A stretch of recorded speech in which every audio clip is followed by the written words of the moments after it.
আসসালামু আলাইকুম। আমি শেফ মার্লিনস ফুড চ্যালেঞ্জে আপনাদের স্বাগতম। আজকে আমি আপনাদের দেখাবো কিভাবে একটা গোল কেককে কেটে বাটারফ্লাই কেক বানানো যায়। তো চলুন দেখে নেই।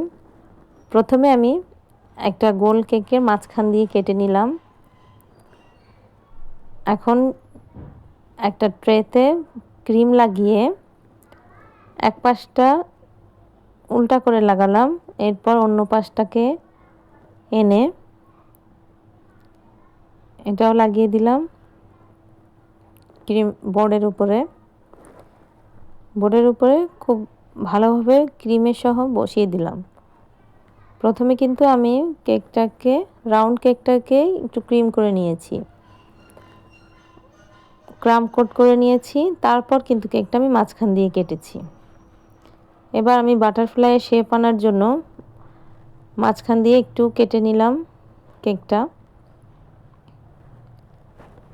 দুই পাশ দিয়েই এভাবে একই সমান জায়গা থেকে কাটবো।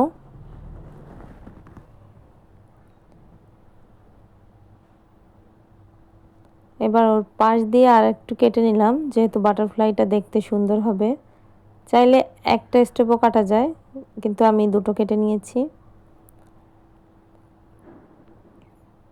এবার অন্য পাশ থেকেও ওভাবেই একই সমান জায়গা থেকে কেটে নেব।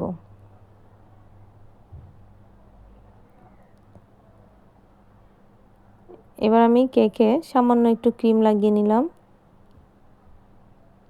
যেন চকলেটটা উঠে না আসে, চকলেট ক্রিমটা। এবার একটা পাইপিং ব্যাগে আমি ক্রিমটা ভরে, হোয়াইট ক্রিমটা ভরেছি। আমার ভিতরে চকলেট কেক আর বাইরে আমি ভ্যানিলা ক্রিমটা দিয়েছি।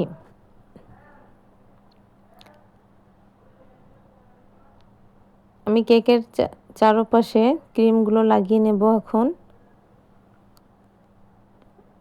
ক্রিমটা এভাবে লাগাতে হবে যেন নিচের চকলেটি ক্রিমটা দেখা না যায়।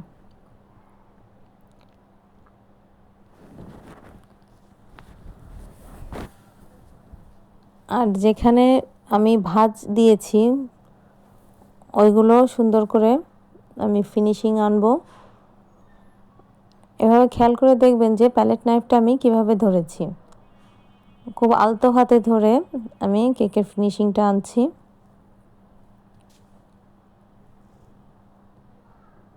এখানে প্যালেট নাইফের কাজটাই বেশি।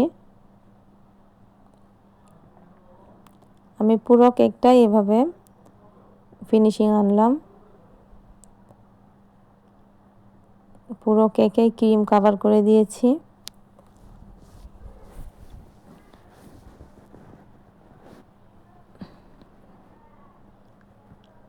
পুরো কেকটা ফিনিশিং করতে একটু সময় নেবে, কারণ এটা একটা সূক্ষ্ম কাজ। আমি যত ধীরে করব ততই ভালো হবে। এখানে তাড়াহুড়া করা যাবে না। এবার আমি একটু ক্রিমের সঙ্গে একটু হলুদ রং মিশিয়ে প্যালেট নাইফ দিয়েই এভাবে সামনের দিকে আলতো হাতে টেনে টেনে নিয়ে যাচ্ছি,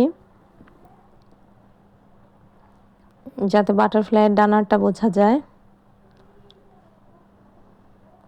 তারপর সামান্য একটু কমলা কালার অ্যাড করে নিলাম। অ্যাড করে আবার প্যালেট নাইফ দিয়ে ডিজাইনটা করে নিচ্ছি। দেখেন একটা সুন্দর ডিজাইন চলে আসছে। খুব আলতো হাতে করতে হবে এটা, কোনো তাড়াহুড়া করা যাবে না। খুব আলতো হাতে করলে আপনার ফিনিশিংটাও সুন্দর হবে এবং ডিজাইনটাও দেখতে ভালো লাগবে। এবার আমি মাঝখান দিয়ে প্রজাপতির যে চোখের অংশটা হবে, মাঝখানে একটু বেশি করে ক্রিম দিয়ে সেট করে নিলাম। ওটাকে দুই পাশ দিয়ে একটু নিচু করে দিয়েছি, যাতে প্রজাপতির মতোই দেখতে লাগে।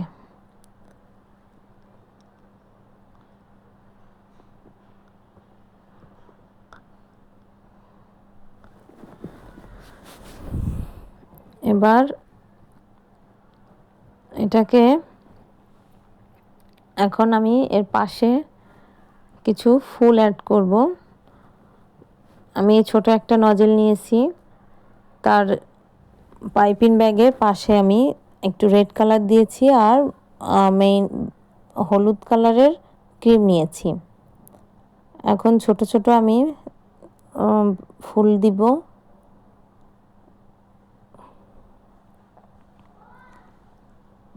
একটা ছোট ডালিয়া ফুল তৈরি করছি।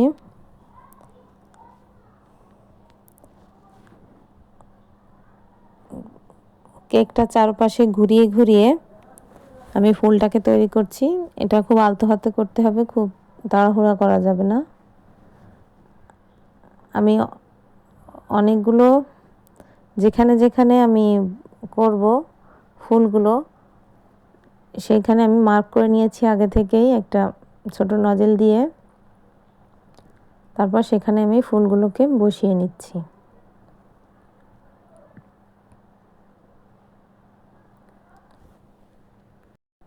এভাবে আমি সবগুলো ফুলই তৈরি করে নিলাম। এবার আমি কেকের গায়ে পাশে একটা একটা করে পাপড়ি দিয়ে দিব, যাতে কেকটা দেখতে অনেক সুন্দর লাগে। আর একটা জিনিস খেয়াল রাখবেন, আপনি কেকের বোর্ডটা সবসময় ক্লিন করে রাখবেন, বারবার ক্লিন করে নেবেন এবং নজেলের মুখটাও ক্লিন করে নেবেন, না হলে ফুলগুলো সুন্দর হবে না।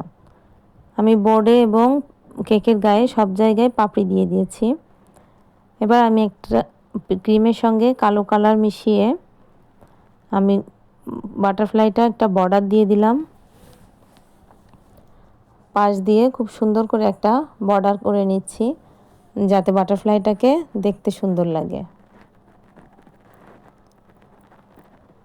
এবার আমি ফুলের ভিতরে একটু রেণু দিয়ে দিলাম, যাতে ফুলটাও খুব সুন্দর হয়। প্রত্যেকটা ফুলের ভিতরেই রেণু দিয়ে দিয়েছি। মাঝখানে যে প্রজাপতির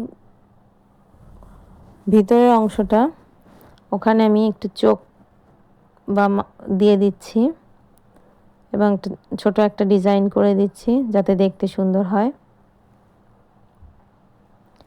বর্ডারটা একটু গাঢ় করে দিব, তাহলে বোঝা যাবে। এবার মুখের দিক দিয়ে দুটো কাঠি দিয়ে দিলাম, যাতে প্রজাপতির মতোই হুবহু প্রজাপতির মতোই হয় দেখতে। এবার কাঠির উপরে একটু ক্রিম লাগিয়ে দেব।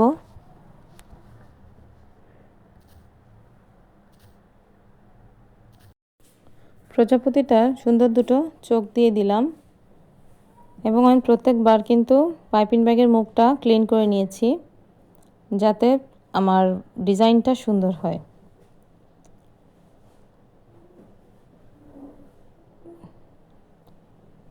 এখানে আরও একটা দাগ দিয়ে দিলাম, যাতে দেখতে আর একটু ভালো লাগে। এবার দাগগুলো একটু গাঢ় করে দিয়েছি।